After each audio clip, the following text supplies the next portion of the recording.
This is the Bone Collector, Dominic Greeny. You're listening to Wrestling Cheers. Don't turn that dial or I'll choke you out. Making your way in the world today takes everything you got. Taking a break from all your worries sure would help a lot.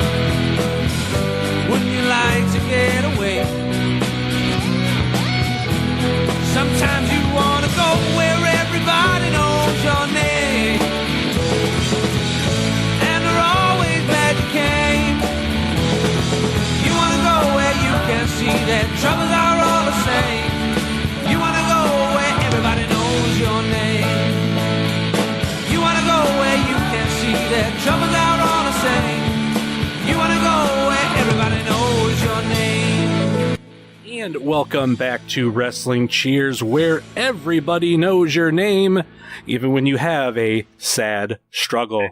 This is Wrestling Cheers, where we like to talk about things going on in the Northeast Ohio independent wrestling scene. We preview shows, we review shows, and sometimes we even have interviews along the way, but this is a little bit different. This is SUP month for Southern Underground Pro, and of course, I am your host. I am Heavy Set, and this show is brought to you by the Trending Topics Network, NEO Sports Insiders, and MidwestTerritory.com. Please rate, review, and subscribe wherever you're listening to this fine podcast, whether it be Apple Podcasts, Google Podcasts, Stitcher, TuneIn, YouTube, Spotify, iHeartRadio, or Podbean, WrestlingCheers.podbean.com. If you want to get a hold of the show, we're on Facebook, Twitter, and Instagram, Facebook.com/WrestlingCheers, Twitter.com/WrestlingCheers, and Instagram.com/WrestlingCheers. Email, if you so choose to desire, WrestlingCheers@gmail.com. We still have the merch store over at whatamaneuver.net. Like I said, this is Southern Underground Pro Month, and another name that I had on my list is none other than Kevin Koo. Kevin, how's it going this evening? Great. How are you? I'm doing pretty good. I'm very happy to have you on. You are the only Southern Underground Pro wrestler that hasn't wrestled up here, but I've seen you up here, so that's a nice little bonus. Yeah, I came to hang out for ABSO, but I've yet to make my way up to Ohio yet. So, what was it like? What's it like from an outsider's point of view, who's a wrestler coming into ABSO like that? Like, how did did you get many people recognize you from whether it be Southern Underground Pro or a multitude of other companies? Yeah, there was a couple of people who came up and talked to me like you and asked me if I was on the show, but they noticed me from when I was on Dojo Pro or other shows. They see me around like on Powerbomb and stuff like that. But I've been watching AIW for a while, even before I was wrestling. Mm-hmm. But I've never been able to go to a show just because Ohio is 8 hours away from where I live right now, or Cleveland's 8 hours away from where I live right now. And even before, when I lived in Boston, it was even farther away. Yeah. I just never had the chance to, but I had a weekend off and I was going to go hang out with Dom. So I just came up there early and hung out for the show. And it was a really good time. That's the first episode I've seen live, obviously. Yeah. But it was awesome. For those who don't know much about you, much like Brett, I want you to be able to introduce yourself a little bit. I still believe people should know you from all these other shows, but if they don't happen to know you, because I do know there's at least some fans who might not get into all that kind of stuff. Please introduce yourself to everybody. Yeah. My name is Kevin Koo. I'm originally from Birmingham, Alabama. I trained at the New England Pro Wrestling Academy in North Andover, Massachusetts with Brian Fury. It's the old Killer Kowalski school, but it's obviously not called that anymore. Yeah. He trained people like Biff Busick, Donovan Dijak, Sasha Banks, people like that. Okay. So I have a lot of great pride coming from that school. I lived there for I lived in Boston for 6 years, but I trained for a year there. And then I moved to Georgia for 2 years, and I've been in Nashville for 2 years now. So, what part of Georgia? I lived in Atlanta. Ugh. That was actually it was terrible. That was the answer that I feared. It was one of the more depressing 2 years of my life. With me being, when I was an over-the-road trucker, people ask me, where's the worst place, you've seen for traffic? I think Atlanta is top 5. Easily top 5. At any time. Oh, yeah. Growing in Birmingham and going to shows in Atlanta, they've been doing construction on Atlanta roadways for 20 plus years, maybe more. And it's never going to stop there. No. God, like that's the big thing. Like I know, cause I'm not a big fan of the show, but I know, The Walking Dead has, the kind of like the picture of Atlanta with like all the, abandoned vehicles. That's kind of what it's like being in traffic. I think my first experience was more in the later hours. It wasn't that late, but maybe, 8 o'clock. And it was just ridiculous traffic. And I was like, oh my God, I have friends who lived in Atlanta. I was like, how can you deal with, like, this is hands down one of the worst. But now I say, after experiencing a lot more, I say top 5.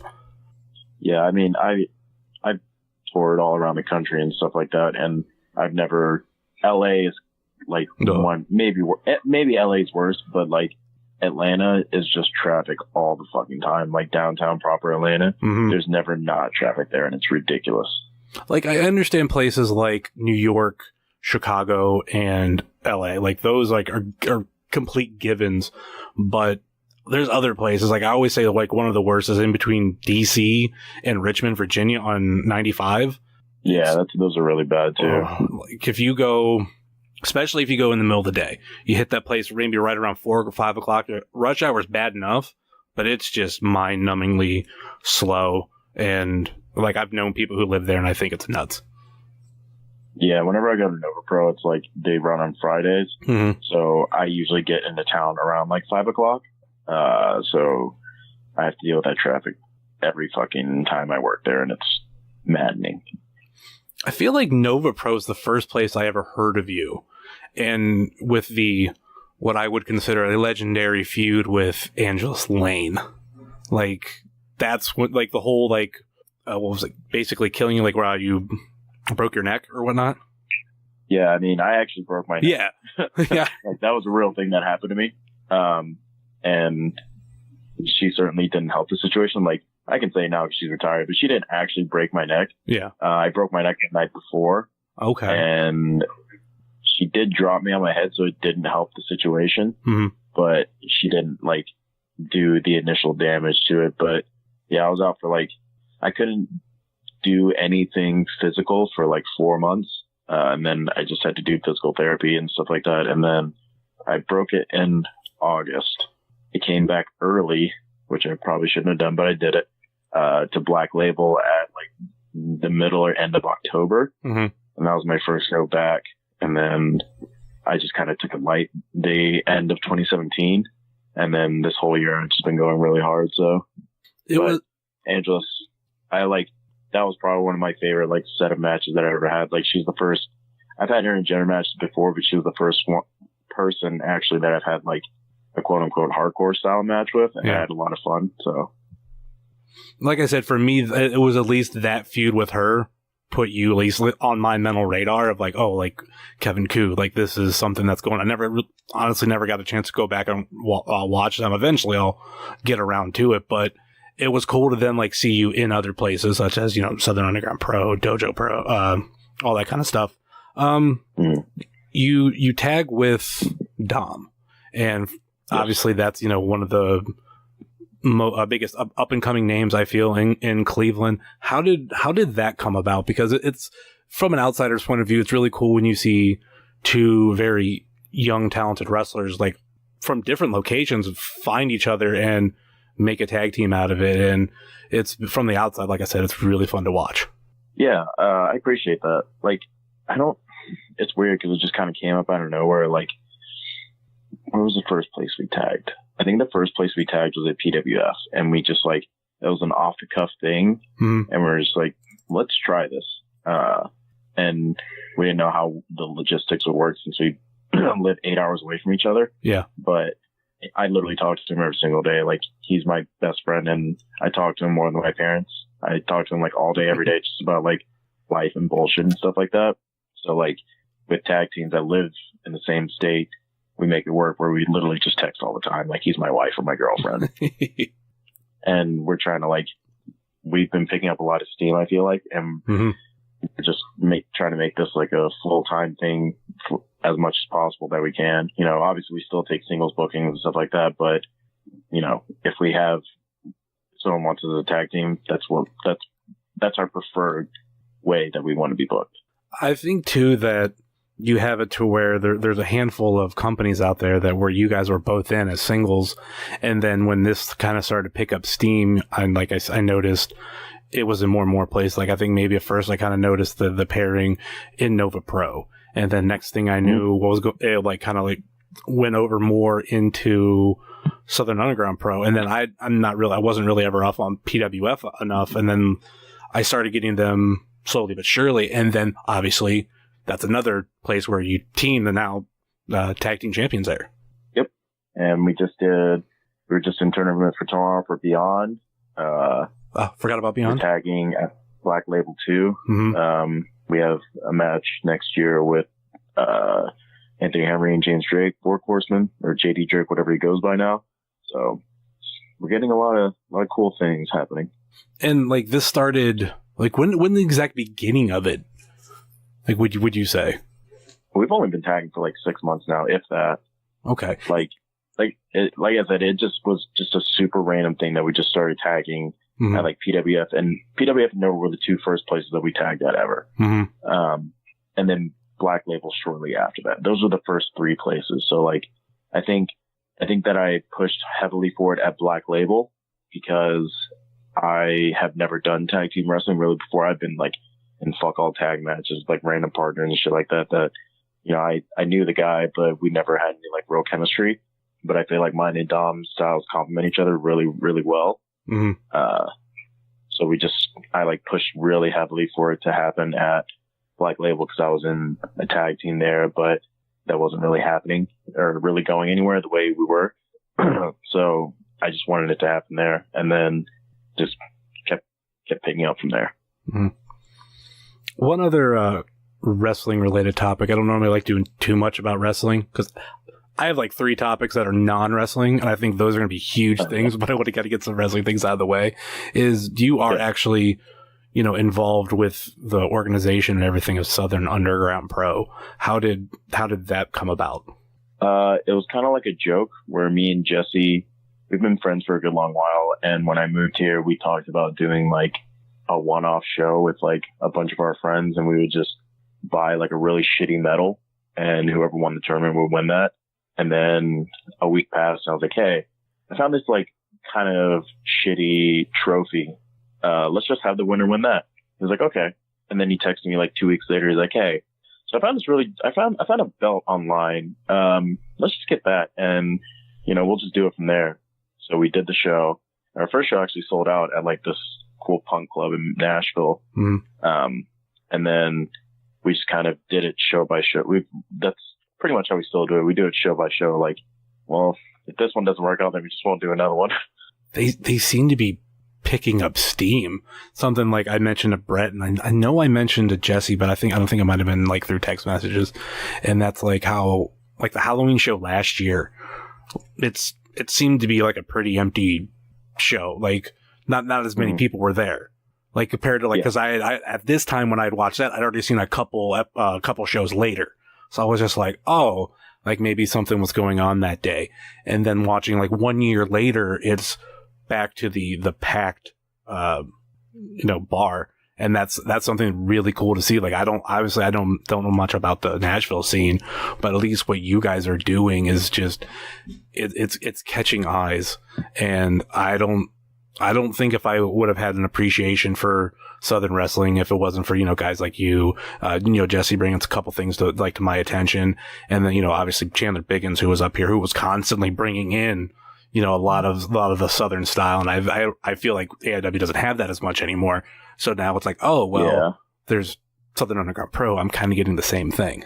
Yeah. Chandler was a big proponent for like the Southern guys, not necessarily like Southern style wrestling, but like the guys in the South who did wrestling properly. So like, I know that he was a big proponent for the Carnies coming up. Yeah. And then, I don't know if he was like the one to like really bring in Mance first, and then Thorne really latched onto him because Mance is so fucking good. Oh God, yes. But Mance isn't really a Southern. He's not from the South. He's from He's from like Indiana, so I don't consider that South at all. He's a Midwest dude.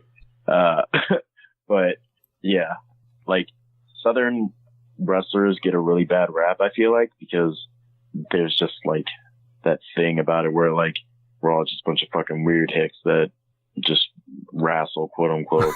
But it's like there's a lot of fucking really good people here, and it's cool because there's a lot of places that are starting to give people from the South a chance. Like Nova's giving people a chance, Black Label's giving people a chance. Like slowly and slowly, people are realizing that there's more and more good wrestlers here.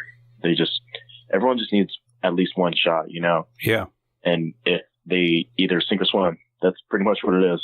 Well, it's almost even like look at a guy like Marco, just, from Mississippi, and he's would get just chance after chance, and he'd always take it. He'd make the best of it, but that would usher him into something else. And obviously to get where he went to before the injury like that, I mean, he's a Southern wrestler and just killed it. Yeah, Marco's straight up from like Memphis, Mississippi, I think is where he's technically from. But like I'm not trying to like toot Southern Underground Pro's horn, but like we booked him as like a scramble guy fill-in, and then he like got so fucking over and like appreciated by everyone because he's just so good at what he does, and like people don't see it out of him. Mm-hmm. They were like, well, let's keep doing this then. And then like he just kept getting like it was up to him like to get more booked in more places, but I feel like we were one of the first places to really give him the chance to be himself and like shine out to himself where more people would see it. And like I'm immensely proud of what Marco did. It sucks that he's injured right now, but I'm like so fucking stoked for him, like what he was able to do in such a short amount of time. I think I got hitched to him like the second show that he was on. That was that was like right around the time that Southern Underground Pro finally came to Powerbomb, and I checked it out, and then there was like a couple back episodes. I was like, all right, let me check these out, and I'd already like fell in love with him at that one, and then I watched his debut, and just to like walk out of the curtain and to have that icebreaker, like that people aren't gonna recognize you, or potentially I should say, and just go, hi, I'm Tiny. Like I'm like, oh my god, like if I didn't like him before, I would love him now, but that's the thing that I love about him. He's Mighty Jesse's son, so. Good old Marco Stunt. Anyway, I kind of want to get into some non-wrestling questions, and I want to start off with, I don't know if you're the first person on the podcast. Nope. Second, at least, of people I've interviewed. You're straight edge, correct? I am straight edge. I've been straight edge for 15 years now. Okay, so, like, you were one time not straight edge, or do you just feel like, how does that work for you? Because I don't really know your age. The common misconception with straight edge. Yeah. A lot of people will say that they're straight edge, but at the end of the day, they're sober. Because straight edge is more of, you went to punk rock hardcore shows. Yeah. And you don't drink or do drugs or anything mind altering. So straight edge started with Ian Mackay of Minor Threat, and he made it to where his friends were a different group of people away from like all the jocks and bros that are going to shows in like the DC area and stuff like that around the times.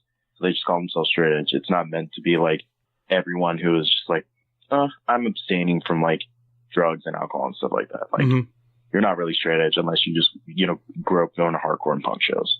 You're sober. I do think one way to put it, I did have an ex who, she was admittedly like the person who's just completely sober. And she always said, like, she's, without even knowing that kind of like connotation, she was like, I'm not straight edge. Like, I don't want to call myself straight edge. It's just, I don't want to do drugs. I don't want to smoke. I don't want to drink. It's just, this is the life I choose. Yeah, exactly. It's like a lot of people who are like that will just like, they don't want to attach a label to it because they know like they don't need that. They're just like, I'm a sober individual. But with like CM Punk being so big in like the media and stuff like that, as like the first like quote unquote straight edge wrestler in like the world of wrestling, even though Matt Cross and Josh Prohibition were probably the first people. Like it's just more and more where people just like, it's like a buzzword that people just say. But like I listened to an interview, like a podcast with Brody King the other day, and like he's a straight edge hardcore dude, and he's in a band too, and he has the exact same train of thought as I do about straight edge because we come from the same world. I never heard of like that kind of background for it. Like maybe it's because like I've never personally like got into more of like a punk or hardcore scene, like music I just could never really dive into. But it always seemed to be everybody that I knew who said straight, like, oh, I'm straight edge. It was more like, well, I'm sober. So I mean, even I had the misconception of like that's what straight edge really was. Yeah, I mean, like I said, it's just become like a buzzword over the past, like, even like 10 years. Like, people have always said, like, yeah, I'm straight edge, but like, at the end of the day, they're just sober people, you know?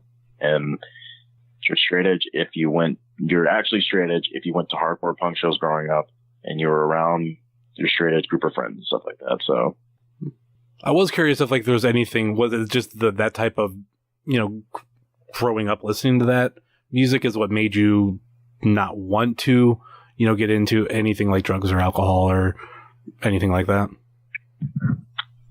I don't know if that was like 100% it, but I definitely it definitely helped it, because like I've only had like 2 drinks in my life ever. Like, I had a glass of wine at my aunt's wedding when I was like 12, and then like a sip of a Bud Light or some shit when I was like 14. And I was like, this is real gross. I don't want this anymore. So I like, by that point I was going to more and more like concerts and local shows and stuff like that at my DIY venue. And, I just like, most of the people that I was friends with in high school were straight edge kids. So I was like, yeah, this seems like a cool thing. This is something I want to be a part of. So it just kept snowballing from there. That totally makes sense. I mean, me, I'm just I feel like minus the whole music thing, the closest I come to being straight edge is the fact that I don't do any drugs. I don't smoke. I'll drink, but like it's hardly to excess. I do like alcohol a little bit, but like I said, it's never crazy. And even to the fact of I know people who will be like, they'll hear me like talking about like maybe trying a beer or something, like, you drink? And I'm like, yeah. Like, what about it? Like, maybe because like I definitely don't go out like a big bar person. I've never been like that. Or like I don't, you know, there's hardly ever like wasted stories of me. So yeah, like I don't have that misconception that I'm a alcoholic, but it's just like, oh yeah, no, I'll hear about a beer like here in Northeast Ohio, like one of the biggest beers is Christmas Ale. I love it. Yeah. But am I getting trashed on it every year or a lot? Like, no, like I might drink a couple times a month, if that, and maybe a beer at best. Yeah. And like another common misconception is people like, they like try to hide the fact that they're like drinking or smoking around me. Like, no, you just live your life, dude. Like, as long as you're not trying to push your agenda or like that type of shit on me, then we're chill. Like, I don't care what you do with your life. It's all on you. I think that's a really big thing with everybody. I forget where I just heard this recently, where someone had said, like, it's not the lifestyle you live, it's people hate preachy. Like, if you're really religious, like, if you're trying to push that on other people, people hate that. If you're, obviously, other end of it, you're atheist, but you're constantly pushing that on people. Vegans, obviously there are people who are straight edge who, like, push it. And, like, I just, this past summer, I had watched the Mr. Rogers documentary. And I was watching, like, I went through, like, a just YouTube tour of, like, finding other, like, videos about him. And one thing said about him, he was a vegan. Not vegan. I think it was vegetarian was the right word, because I had no idea. Yeah, he didn't want to eat anything that had a mother. And if people would like kind of be like, obviously like, oh, like, I'm sorry, I'm like this. He's like, oh no, like you can, I love you even though you that's what you choose, but that's what you want. Like, fine, go for it. Like, this is what I choose. This is what you choose. I still love you. We're still friends. And I'm like, wow, like. You don't hear about that. And the fact that he like was a vegetarian and wasn't like preachy about it, wouldn't go crazy about it. It's really commendable, like learning about it and going, that's rare. Yeah. Like Morrissey from the Smiths, he's like, people think that he's a vegan, but he's actually a vegetarian, but he's probably one of like the biggest dickheads on the planet Earth, where like he literally won't play it in like a club or a venue if they're cooking meat there.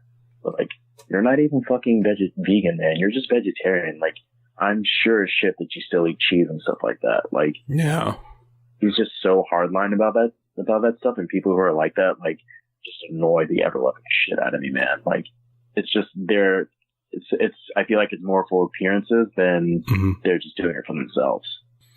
Definitely one of the things I've said, like, just do what makes you happy, and if it doesn't affect my life, I don't care.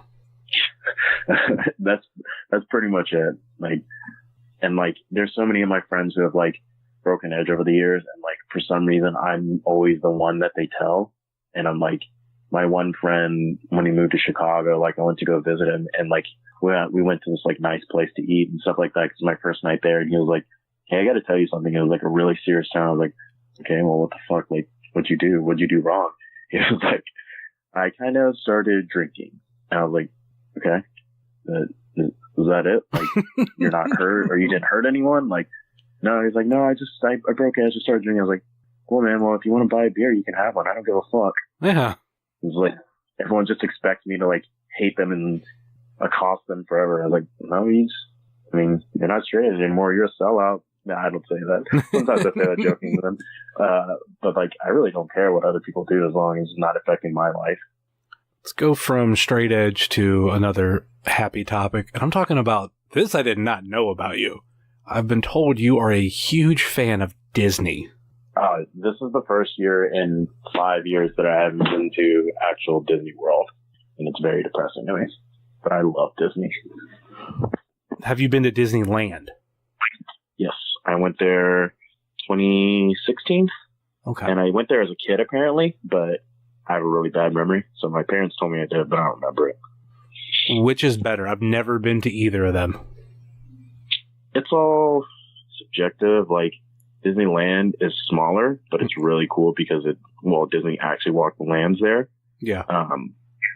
And there's like some other stuff. Like, the castle's way smaller there, but it's really fucking cool to look at. And it's just like a nostalgic purpose there.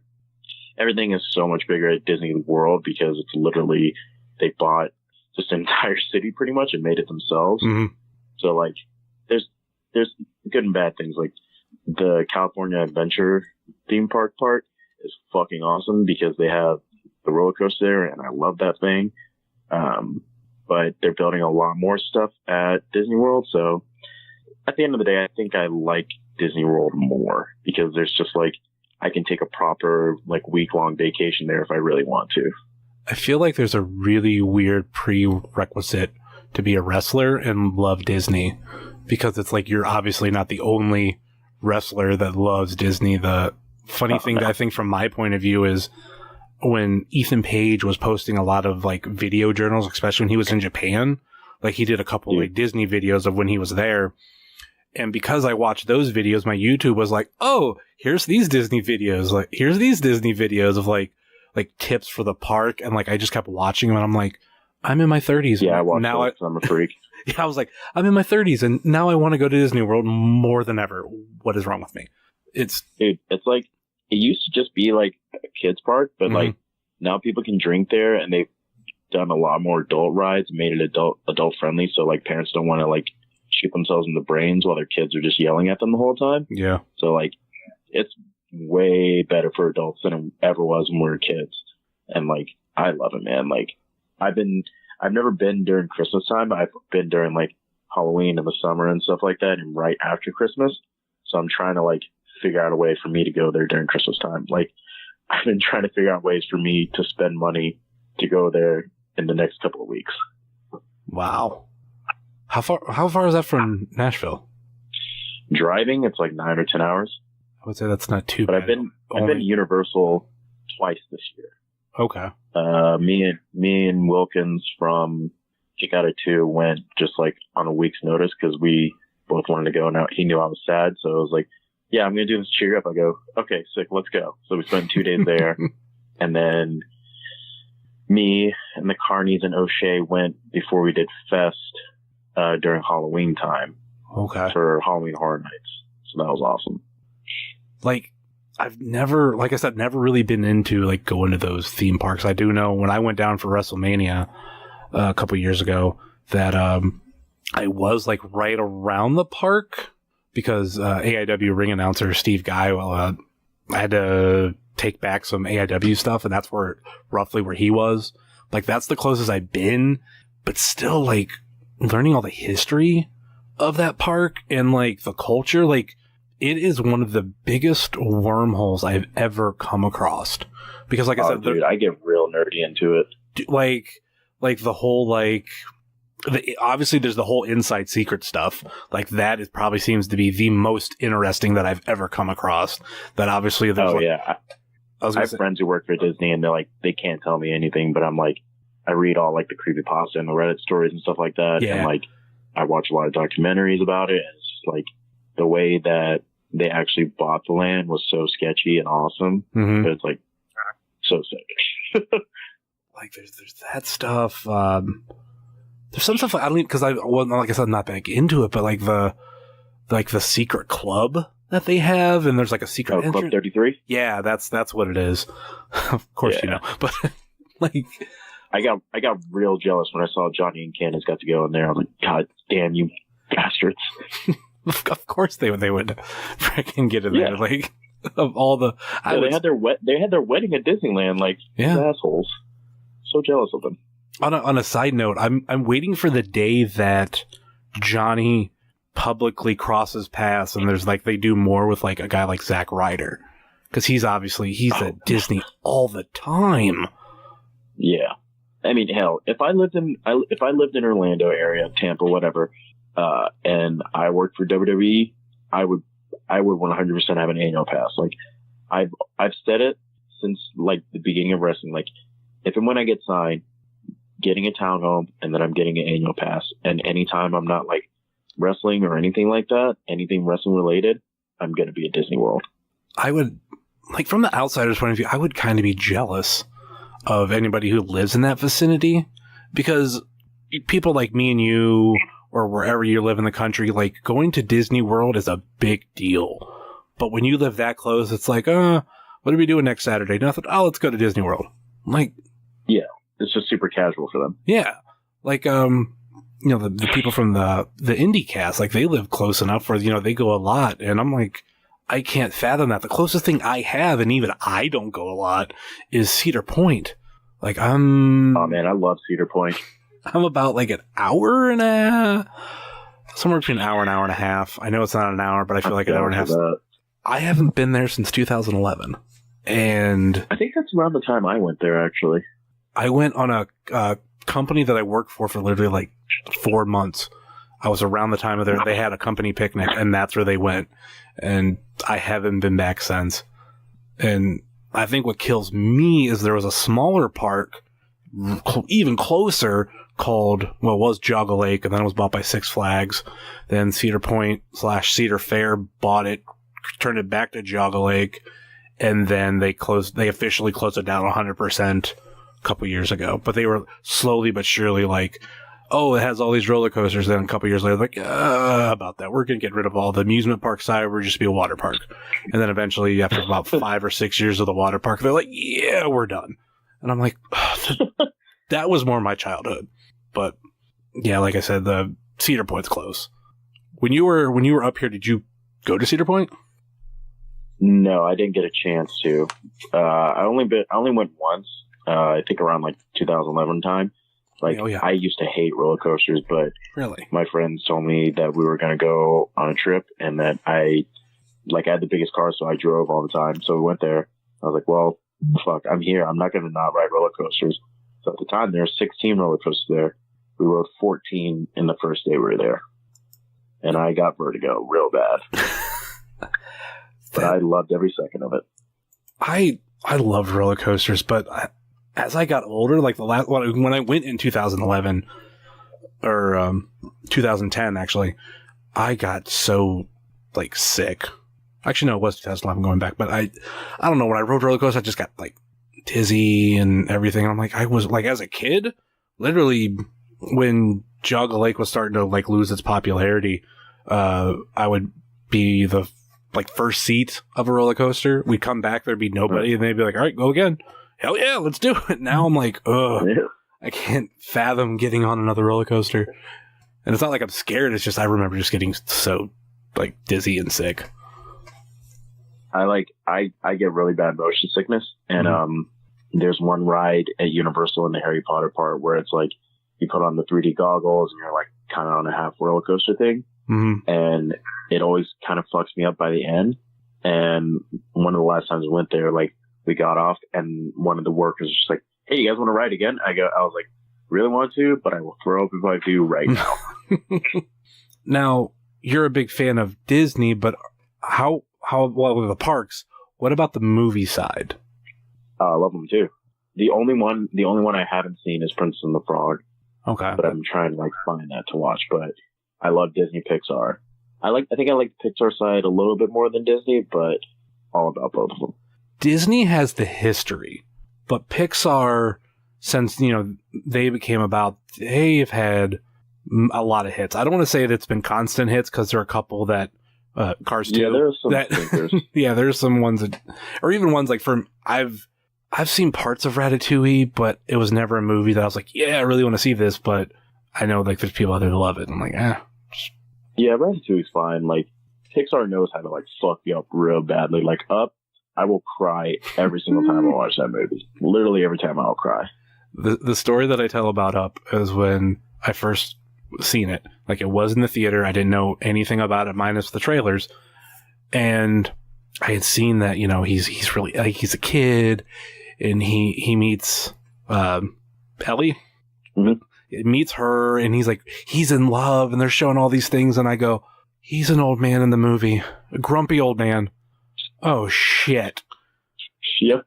And then it's like that slowly but surely, like she starts to get sick, and I'm like, oh god, no, like it just at that moment, it was like putting everything together of knowing we're here and we have to get to a grumpy old man. This is going to be really sad and probably one of the worst, but I mean that in a good way, like the worst opening for a movie of just like emotional roller coasters. No, yeah, dude, like that's Disney to a T. Like Disney and Pixar, like they're like, okay, this is gonna start really sick, but someone's gonna die, and we're gonna fuck you up real badly. Like I saw when I saw Coco in theaters. Like, I was gonna get into that about it. I cried in theaters. Like I was bawling my eyes. I was like, oh no. I went to go see that on Thanksgiving Day when it came out, and I'm definitely a sucker for a lot of CGI movies, or especially Disney and Pixar. And when I first seen the trailer for it, I was like, I don't know, I'm just not into it. But the more I seen the preview, I was like, I kind of want to see it. So, like I said, we went to go see it on Thanksgiving Day, and my girlfriend fell asleep during the movie. There's only a couple things she picked up where she like briefly woke up, and like at that end of the movie, like I was crying, and she knew that I was crying like later on, like when we talked about it. And when it came out for digital, like well, not digital release, but home release, I bought the 4K copy because I just bought a 4K TV. So I'm like, this is perfect movie for my new TV, my new big TV. And we watched it, and she didn't exactly know what was going to happen, but she knew like it was like supposedly sad, and even kind of knowing some things, like she started crying. And like she's looking over at me, and I've already seen it, and I'm crying again. Like I don't know if any Disney movie is ever going to like match that, because they brought a lot of emotion out of a lot of people. Like I haven't heard many people go out and say like I didn't cry at one point in that movie. It was dumb. Like it's either it was really good or yeah, I cried. Yeah, dude. Like. Visually, it was one of the like best movies I've seen in my life. Mm-hmm. But like story wise, like I'll admit the story wise kind of started a little bit slow. Mm-hmm. But then as you got more and more into the story, and then once that you found out what Remember Me was really about, like you're just done, man. Mm-hmm. Like fucking, you're just destroyed by that point. I'm like, damn, how did they do this every single time? The fact that even they took that song "Remember Me" and it's like they play the recorded version, quote unquote. I don't want to say the original, but it's like this happy, upbeat song, and then the next time you hear it, it's Hector singing it. Oh, everything doesn't necessarily click at that point, but when Miguel sings it at the end, like, oh yeah. She fucks me up real bad. I'll do the same thing. Like, I mean, granted, I went out and downloaded the songs like that next week, but like, even like listening to the song like the week after, like there's just that emotion in his voice without even actually watching the movie. Like you hear it and it all comes back and you're like, ugh, Like, how could you do this, Disney? Yep. They're masters of that shit, man. What do you think about some of these remakes coming out for Disney? Like they're I don't want to say live action because like Lion King, like which has already come out, like people say like it's not really live action because it's all CGI, but they're definitely updated remakes. I somehow cried and laughed at the same time at the Lion King trailer because I knew what was going to happen in the movie, but also like Simba's so fucking cute and I love cats, so I was like, oh shit, this is awesome. I'm stoked on that one. I haven't seen the Aladdin trailer yet. Dumbo made me cry. That looks awesome. I obviously cry a lot because I love Disney so much, and I'm a real big softie. What else is there? I'm actually down with them doing all these remakes. Like, I think it's cool because it's like it's a different generation, and they have better technology now to where like they can make things look better, and they're not really amending any stories to it. So they're just updating it for a new millennia, and it's great because like sometimes the kids don't want to watch like a shitty cartoon. They want to see like cool stuff that they're used to. Yeah, I think especially if you look at one of the first ones they did, The Jungle Book. The Jungle Book is an old cartoon, and I mean, does it still hold up? Of course, but like when it comes to the actual visual, okay, do you want to watch this cartoon snake and all this, like, or we can do it CGI, or we do it with Mowgli, not Mowgli, but the monkey, Shere Khan. No, like he's like huge in the movie, and that was like a different wrinkle. Like Lion King is hands down one of my favorite animated Disney movies, and my favorite character is Scar. Like that was probably like my first villain that I was like, ooh, I really really like him, and I want to see what they do with him, and I'm curious what they do with the musical aspect. Like how many of the songs are they going to recreate? Because going back to my love for Scar, Be Prepared, love it. And if they find a way to modernize it, I'll be ecstatic. Yeah, I'm really interested in how they'll do that with like all these older remakes, like because those songs are just so legendary. Like you said, like you're gonna sing the chorus of it, people are gonna immediately sing along with you. So like, are they going to make it for a new age, or are they just gonna straight do it like old school? Yeah, that'll be interesting. Beauty and the Beast was another good one. The Beast looked... And people talk shit on that, but I love that remake. I thought it was cool. It was way better than the cartoon, because I straight up can't watch the cartoon all the way through. Really? Yeah, dude. Like, I don't know. Maybe it's just because it's like a weird rapey thing where he's just kidnapping this girl and then trying to make her his wife and all this shit. But it's just like, I don't know, man. I can't sit through the cartoon anymore. I was never big into the cartoon. I remember seeing it in the theater, but up until like right before the movie came out, I rewatched it. But before that, I couldn't even tell you the last time I'd watched Beauty and the Beast. But I did feel like the Beast looked a little weird, but he looked more like an actual beast, not the cartoon that I was used to. Like I didn't hate it. I remember walking out, like I felt like they covered up some plot holes that I really liked, because my big thing was, okay, if all these people were like actual, like all these dishes and all these things were people, where's their counterparts? You're telling me that this like town doesn't remember any of them? Like what's going on? Right. And then when they bridged that in the movie, I was like, okay, cool. Like that's something I've always wondered. And boom, right there.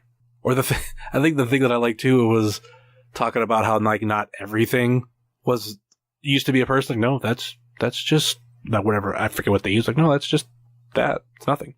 Yeah. No, like, yeah, I don't know why so many people talk shit on that movie. I thought it was really good. Yeah. Okay, when it comes to movies, we'll transition to the other big topic, and we might go a little bit longer on this one. And we are in December, and that's Christmas. I've been informed you love Christmas, and I know while you were here in Cleveland or Northeast Ohio, you went to the Christmas Story house. Yes, I did, and it was fucking awesome. Like, I didn't know that you could actually walk through the house, and it was like the legit house set that they use, because they do a tour of it. Like, yeah, it was so cool to see the history of that, because like I grew up watching the 24-hour thing with my parents, like when I was a kid. And that's the thing I do every year. Like, I don't watch all 24 hours now because I have other shit to do because I'm semi-adult, but I'll at least watch like 2 or 3 go-throughs of the movie because I have a leg lamp tattooed on me and I have a Christmas tree tattooed on me. So I love Christmas. But it was really fucking cool to see all that.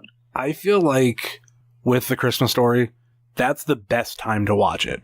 I always, if I can, I like to watch the first showing of it, and then after that, it can be like background music or like background noise, where just like put it on the TV. We might not be watching it, but that's what's going on. And when you look up, you can watch the movie, and to me, it's the best. Yeah. When I'm like at home, like visiting my parents and like my sister, like I'll sit down and properly watch it one time through, and then after that, I'll just be like talking to my family with it in the background. Did you think the Christmas Story house was like the Home Alone house? To where, like there's the house, but like, don't you dare get close to it. Yeah, like when I drove by, I was like, oh, I don't know if I can go inside. And then I walked up, I was like, oh shit, they do tours here? All right, bet. Paying for this, don't care how much it costs. And then there's the gift shop across the street and an added museum. Yeah, I've gone twice. The first time I went was in the winter months. It was like a little bit after Thanksgiving, but it wasn't December yet. So I think it was actually the day after Black Friday that year. And then another time I did go in I think it was August. And it's definitely a different feel. Like when you went, it was definitely less crowded. But if you go, you go in November, December, like when I went, like there was a line to get in, and I'm trying to remember, you could go at your own pace, but it was like, as people were leaving, they would be like, okay, 2 people walked out, okay, 2 people can now go in.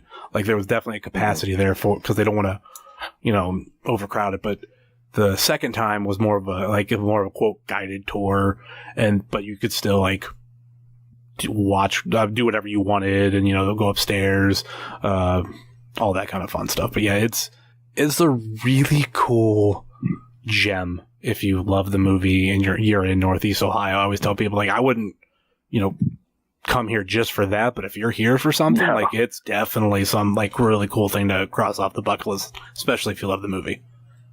Yeah, definitely. And it's just like, it's cool to know that they filmed the actual movie in that house, like and it's a super small house. Like, it's crazy the camera work they did. But I remember like watching it, I thought I had like a certain perspective of what it looked like, but then I went in and I obviously you see how everything's laid out, and then I rewatched, I'm like, oh, I see it now. Okay, that's now that it all makes sense. Yeah, because you've been inside the actual house, you're like, okay, I get this now. Which do you like more? Home Alone 1 or 2? 2. Ooh, you're much like me. Why? I have this conversation all the time. I'll tell you why. The second movie, the booby traps are way more intricate, and the pigeon lady is hilarious to me. And there's one scene that pops me every single time when he's walking in the streets of New York, and there's a hobo that he runs into, and he just yells at him like, "Watch it, kid!" Like, that killed me every time. And then there's the prostitutes that he sees, and I'm just like, this is the best. For me, like, cause I say 2 too. Like, I love them both. I just watched 1 over the past weekend, and I'll probably watch 2 here soon. I loved the Talkboy tape recorder growing up. I actually own one. I've owned 2 in my lifetime. Those are both long gone. I also had like the Talkboy pen, Talkboy Junior. There was another Talkboy thing I found out later on that I didn't remember as a kid. Yeah, I honestly think my love for the Talkboy is what got me into podcasting way before podcasting was a thing, because there were times that I would just like put on headphones, plug it into the Talkboy, and I would just talk into it. And like go back and like listen to it, like kind of like my own podcast for the podcast. I've made the joke, like me and I want to do a podcast with like me or Wilkman, or me and Jesse, one of the two, but we do it over a Talkboy. Like, that's it. Like, do it live with a Talkboy. I think that'd be fun. Yeah, it would sound like garbage, but it'd be so awesome. Like, I want to like dub the tapes and like pass them out as like a weird like promotional thing. Like, here's this podcast. That's actually really cool. I know, like I kind of got inspiration from like Jesse being all about VHSs, and I thought about like, what if like we brought cassette tapes back, but like we do podcasting, but over like a Talkboy or just some sort of like tape recorder, and like that's how you pass it out. You just pass out like almost be like a demo tape of just cassette tapes. Yeah, it's like a nostalgia thing. Like, I mean, it's different, and people love nostalgic stuff. So I think it'd be awesome. What's your favorite Christmas movie? Home Alone 2. Oh, it is Home Alone 2. Okay. Yeah. Like, Home Alone 2, Home Alone 1, and then Christmas Story right after that. Christmas Story used to be my favorite when I was a kid, but in my, like, teenage and adult years, it's become Home Alone. If you were to pick a fourth movie, what would it be? Because ironically, those three are in my top 5. A fifth one is questionable, but there's always one more. I'm curious if you're going to say the same movie or if you're going to go left field with it. Jingle All The Way. Yes. I fucking love that movie, man. Dude, it's... When you look back at it, like I recently seen some like reviews from the 90s, like people shit on that movie. And now it's the like our generation, like we grew up with it. That was like a weird Christmas movie, and we're all attached to it. And I'll quote it from time to time, that just like some of the smaller quotes, like, maybe Ta Ta Turtle Man, thing that every time it gets brought up on the show, if you find there's this remix of Arnold saying, "Put that cookie down." Oh yeah, I've seen it. And it's like, well, that whole dialogue with him and Phil Hartman, that's my crazy like favorite Christmas song. Like there's like I have more traditional. Go ahead. Every once in a while, when people are in my way, I'll just yell, "Get out of my way, box!" And like some people get it, but a lot of people won't, and it's hilarious. And then like looking back at it as an adult, like Phil Hartman killed it. Like definitely as a kid, like you hated Phil Hartman for that role. But, yeah, he was just a creeper that was trying to, hit on someone's wife. Mm-hmm. And it was great when he got like clobbered with the thermostat of eggnog. The son just goes, "Dad, you smell like barf." I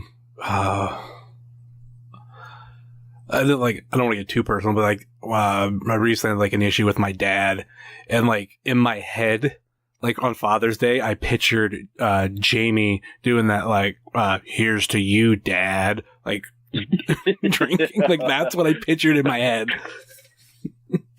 But, that kid's such a bad actor too. Like, oh my God, terrible.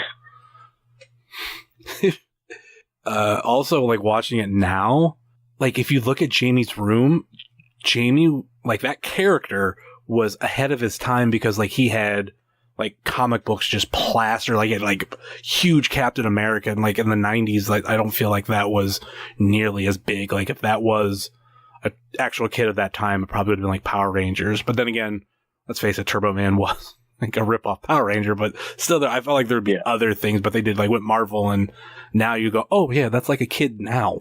Man, have you looked into buying a Turbo Man? Like, oh yes, they're expensive. Dude, me and Jesse and Wilkins went to a show in Indianapolis, and we stopped at this like really cool toy store, and the guy had a Turbo Man, and my ex had been trying to buy me one for years and years, but she said they're too expensive. Mm-hmm. And I looked at it, and it was like $250. I was like, that's why she's never bought it for me. I think I have a credit card right now, but I really shouldn't do this. You want to know another reason to hate, and I say that jokingly, to hate Johnny Gargano? Yes. When he was here in Cleveland, just when he was a local wrestler, someone brought him a Turbo Man. Oh, fuck him. God damn it. And I want to say this was like 2012 or 13. I can't remember, but I know if you look up, there's a picture somewhere of him with it. Like, it's nuts. I love Johnny to death, but yeah, that I've definitely wanted Turbo. And I know they were out when we were a kid because of the movie, but I feel like either they were just well hidden or they didn't sell enough. I don't know what it was. But yeah, I feel like no one really bought them. That seems to be the key in, just like any type of collection, where the stuff that's worth the most is the stuff that either didn't sell well or like everybody had, but they threw it away. Like, if you find like the WWF party stuff, the cake toppers and the hats. Like, those are the stuff that goes for crazy money, not a fucking, like, regular figure. Right. Not like any of the old school figures or anything like that. It's just like the dumb bullshit, like the ice cream cones and stuff like that. Mm-hmm.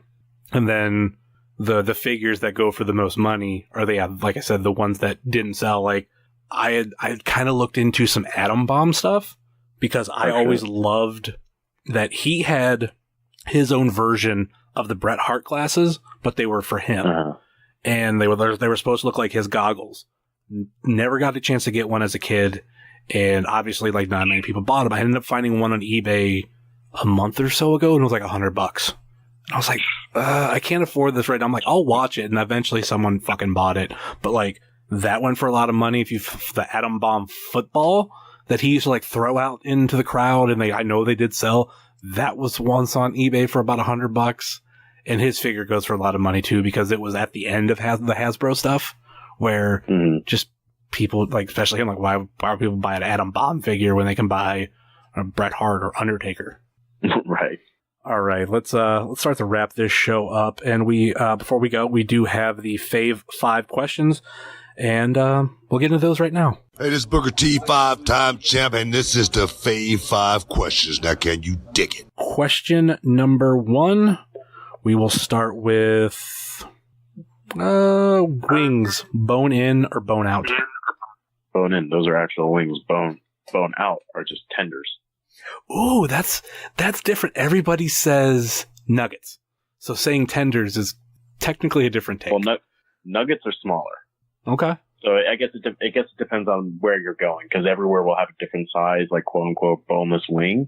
Mm-hmm. So some places will have, like, you know, little lacrosse ball size nuggets, or like they'll actually have like tender looking ones. So I guess it depends on where you go.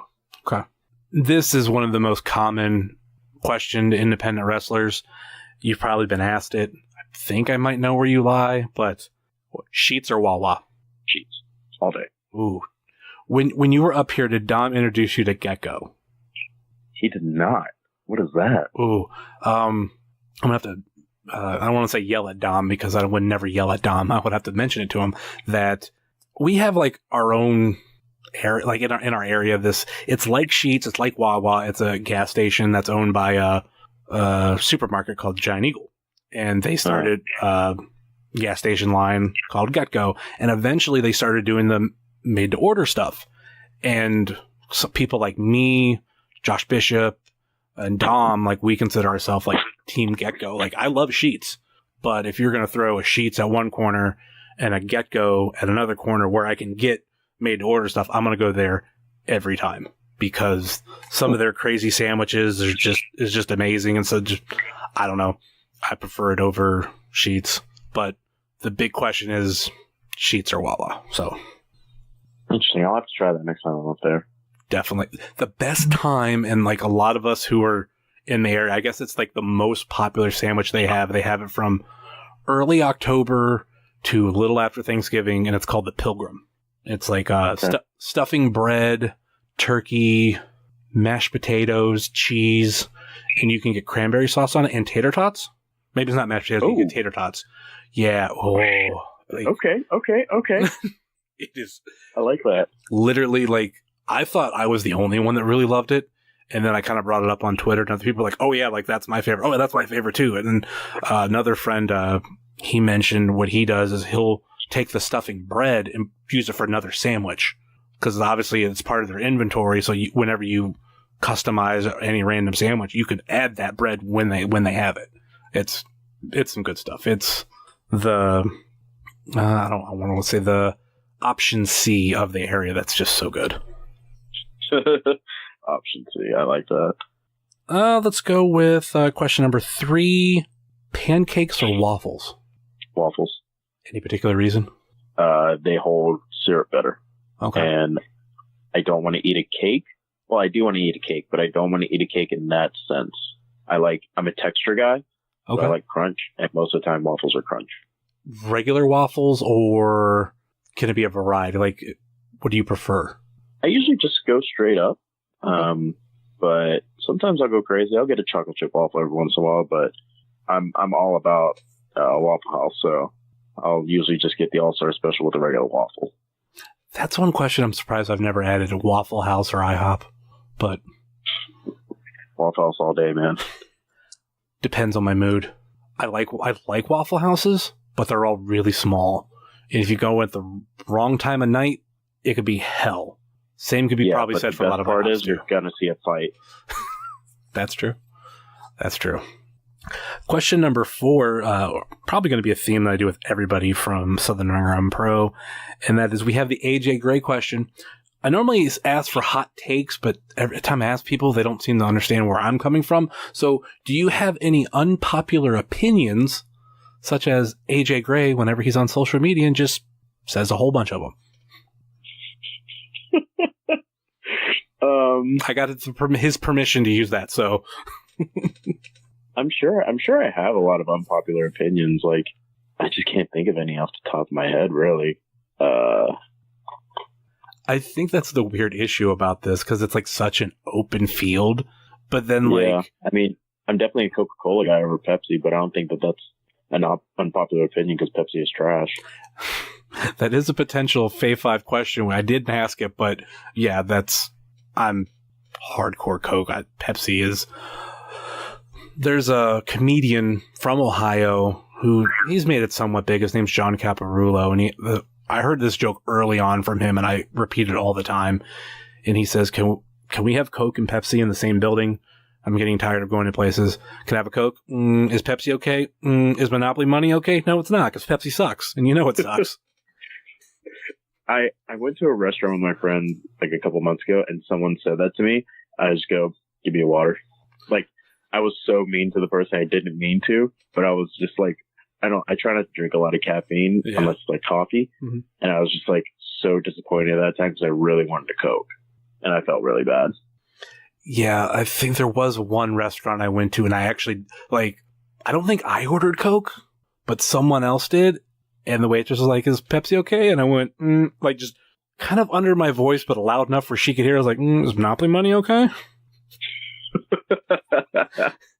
That's awesome. And they were like, "Don't do that. She'll spit in our food." And I'm like, "What? That's funny."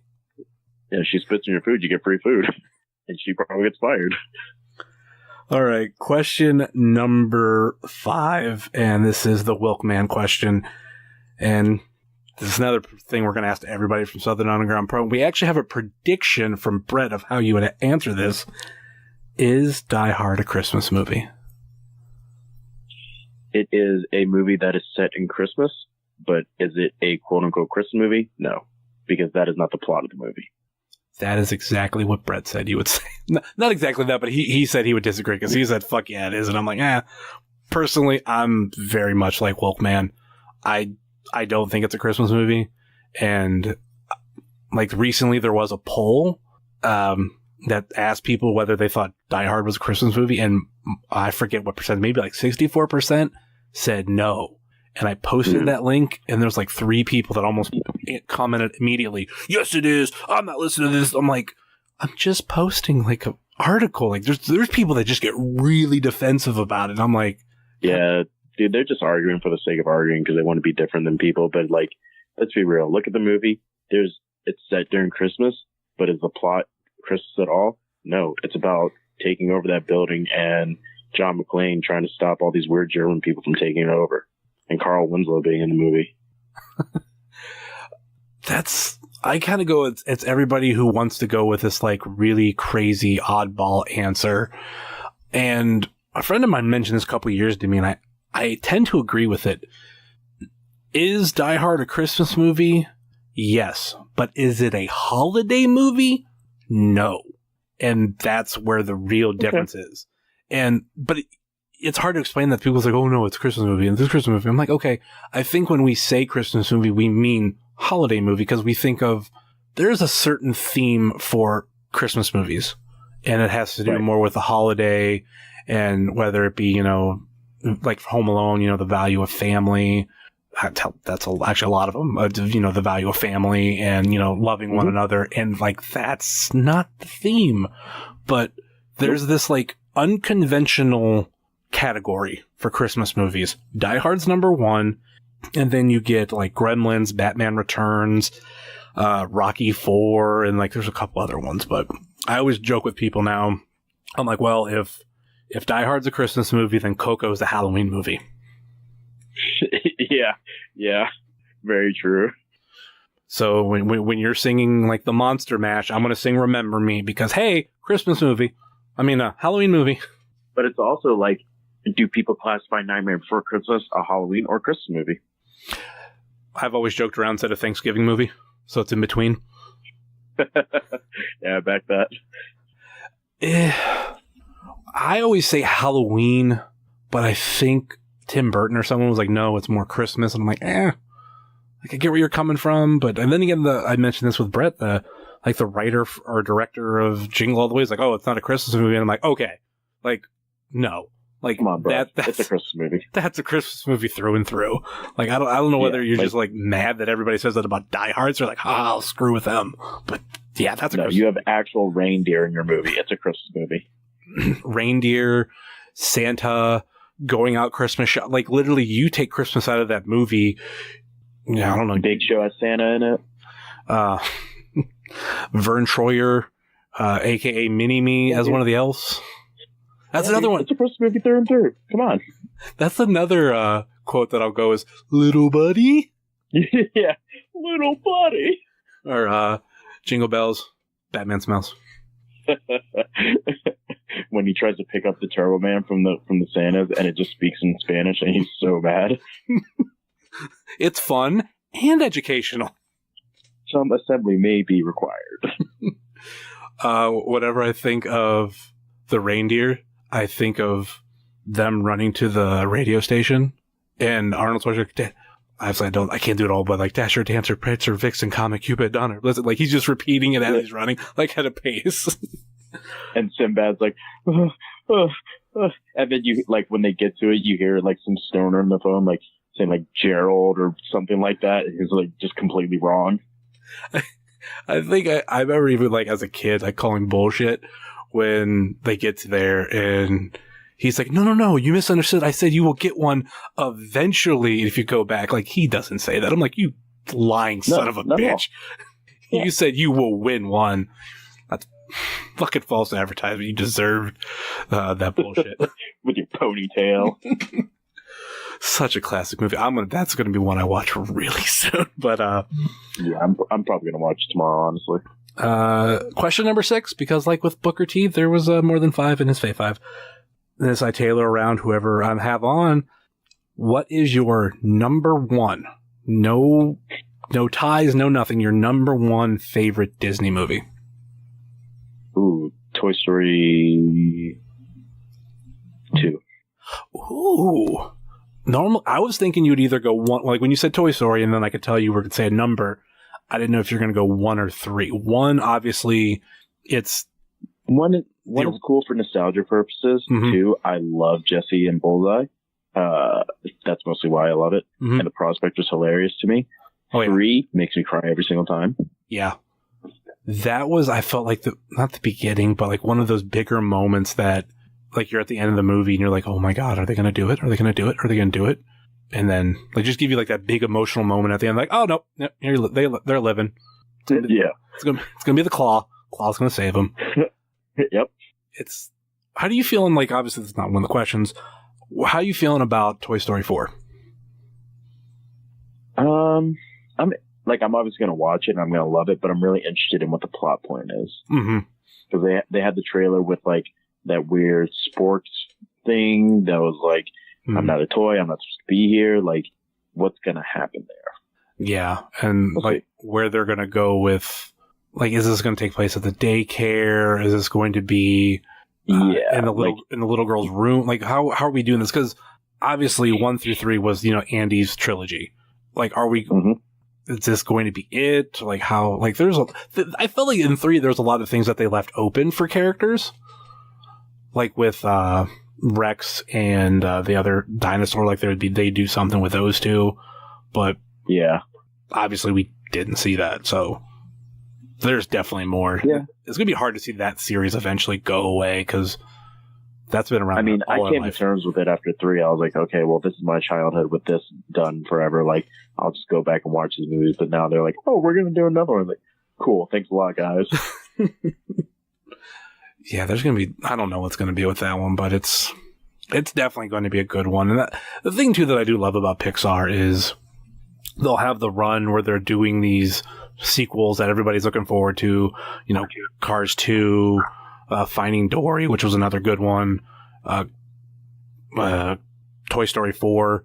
But eventually, I think right after this one, they're okay, we're going back to originals for a little while, which is great because that's how you get movies like Coco and WALL-E and Up. Mm-hmm.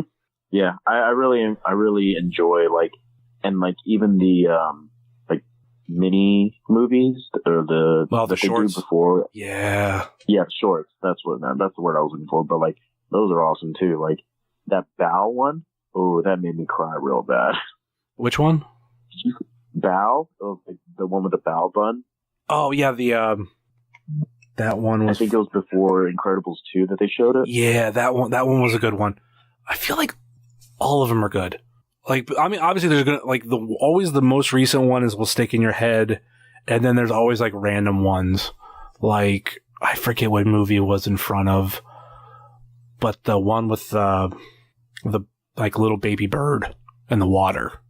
Oh yeah, that one was another really good one.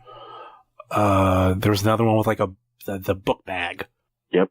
Like they were all so good, but yeah, the one for Incredibles 2 was pretty good too. All right, Disney stuff. Yeah. All right. Any final thoughts or last minute plugs before we go? Follow me on social media, KevinXQ, KU. Just see where I'm going to be. This year's wrapping up. I only have a couple more dates, and then that's it for this year. 2019 is going to be real crazy because I have some shit booked for that. So definitely looking forward to it. And of course, you can find myself at Heavyset330 on Facebook, Twitter, and Instagram, just like you can find this show on Facebook, Twitter, and Instagram. Facebook.com/WrestlingCheers, Twitter.com/WrestlingCheers, and Instagram.com/WrestlingCheers. Email, if you so choose a desire, WrestlingCheers@gmail.com. And like I said, please rate, review, and subscribe wherever you're listening to this podcast, whether it be Apple Podcasts, Google Podcasts, Stitcher, TuneIn, YouTube, Spotify, iHeartRadio, or Podbean. WrestlingCheers.podbean.com. And check out our friends on the Trending Topics Network, such as All Beer Inside, Eurovision Showcase, and Old School at the Movies. And check out our other podcast friends, such as Pod Van Dam, Center Stage, Super Fantastic Podcast, Road Home from Wrestling, The Dave Dynasty Show, Kick Out at 2, The IndieCast, Sobros Network, and the Big Gold Bell Podcast. And check out our other non-podcasting friends, such as Thrift Store Jobber, Rebel Life Media, Savage Stash, Set Tab Photo, PowerSlam.tv. Use the promo code WrestlingCheers and get 1 free month. Ringside Shots Photography, Sickening Pictures, Wrestle Void, NEO Sports Insiders, Midwest Territory, and the official graphic designer of Wrestling Cheers, Moy Boy Designs. That will do it for us here on Wrestling Cheers, where everybody knows your name, even if you go to Disney all the time. Later. Thank you.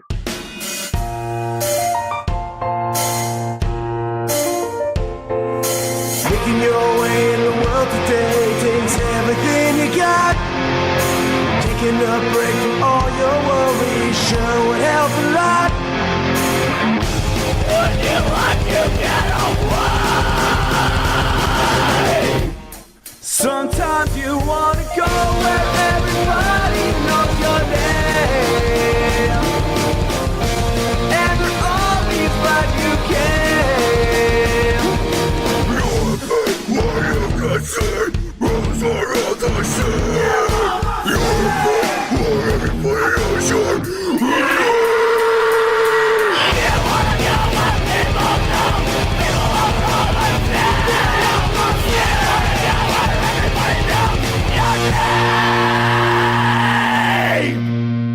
Are you tired of the same old pro wrestling? Then check out the amazing action on PowerSlam.tv, the biggest indie pro wrestling channel in the world. Get over 3,000 hours of the best pro wrestling events from over 100 of the biggest names in the industry from over 15 countries around the globe. Get your free trial today at powerslam.tv.